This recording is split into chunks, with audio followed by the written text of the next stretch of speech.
Years ago, I listened to Benny Hinn, and he made a statement that I appreciated so much. But now, having worked a bit in the miracle ministry, I can tell you I understand clearer what he was saying. He said this, that in many of his meetings, please look up, listen carefully, that many of his meetings, you would find out that if people, every time people came for his meetings, if their attention was just on their healing, their problem, whatever was wrong with them, most times they would not receive.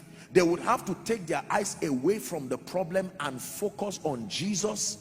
Because for many people, you see, they do not agree that God has the absolute power to help them. So they just feel, God, I don't want you to come into every aspect. I've managed this one. I just want you to touch this and that. And God says, you are either ready to get out of the way and allow me step in, or you finish fighting and exhaust your pride. And we live in a world that is largely philosophical. There is over dependence on the flesh. So when people come for a miracle service like this, for instance, you are trusting God to reach you and open doors, but from head to toe you are full of yourself. My certificates, my qualifications, I have all these things, all I need is just a bit of anointing on it and I'm on fire. And God says, no, except the Lord builds a house, they labor in vain that build it. Except the Lord watches over a city, the watchman watcheth but in vain. It is vain to wake up early in the morning, listen carefully, to sleep late in the night, only to eat the bread of sorrow. We have seen skilled people suffer as if God did not call them, and we have seen weak people. Proverbs chapter 3 and verse 5, it says, trust in the Lord with all your heart. And it says, lean not on your own understanding. It is the same God who gave you understanding. To lean does not mean to not use it. It means when it has to do with dealing with God, do not bring your understanding to compete with him. His realm is higher than your realm. His thoughts higher than your thoughts. Most times people come to God, but they are not absolutely surrendered. Have your way, Lord. Have your way. You know that song? Have your way, Lord. Have your way. Have your way, Lord. Have your way. Oh Lord. Have your way. Lord, I am here so that you will lift me. It is not my assignment to tell you how. If I could help myself, I would not need to come to you. Don't sit down when you are saying, Lord, lift me, and your mind has held NMPC. You are not going to let. That is not how God lifts. Trust him enough to get out of the way.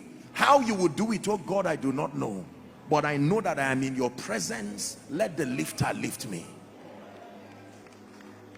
Over dependence on our intellect, our philosophies, will always corrupt that atmosphere for the miraculous. Can I tell you this?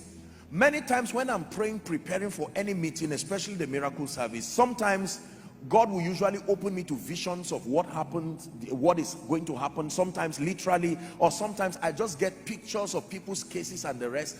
But I prepare my sermon. You see that? I do my due diligence, but I never come to stand here with just an over calculation of this. I come, he's the Lord of hosts. And when I come, having prepared myself, I am completely yielded to him to move as he wills, in as much as I have a structure. But he knows that when it has to do with this meeting, he can move as he wills. You see, because I don't know except it is revealed to me. I cannot know what is wrong with you, and I cannot know the area of desperation and the area of need. And it is pride to stand in the way of the one who knows. In fact, it's wickedness. It's not just pride. I'm trying to help you, but I'm ignorant. There is the one who knows exactly where to touch you, and now I will not let him touch you. And sometimes you can be the limitation yourself, because you can think this is what you need, but from the mind of God, what you need is totally different. It is up to you to say, Lord, I truly believe that you can visit me. Surrender. There are times you can have pain and You may go to the doctor with the arrogance of an amateur and almost guessing, and you can say, doctor, I am sure it is this thing, and the doctor laughs at you and laughs at your ignorance and tests you and tells you something totally different and says that's what is wrong with you.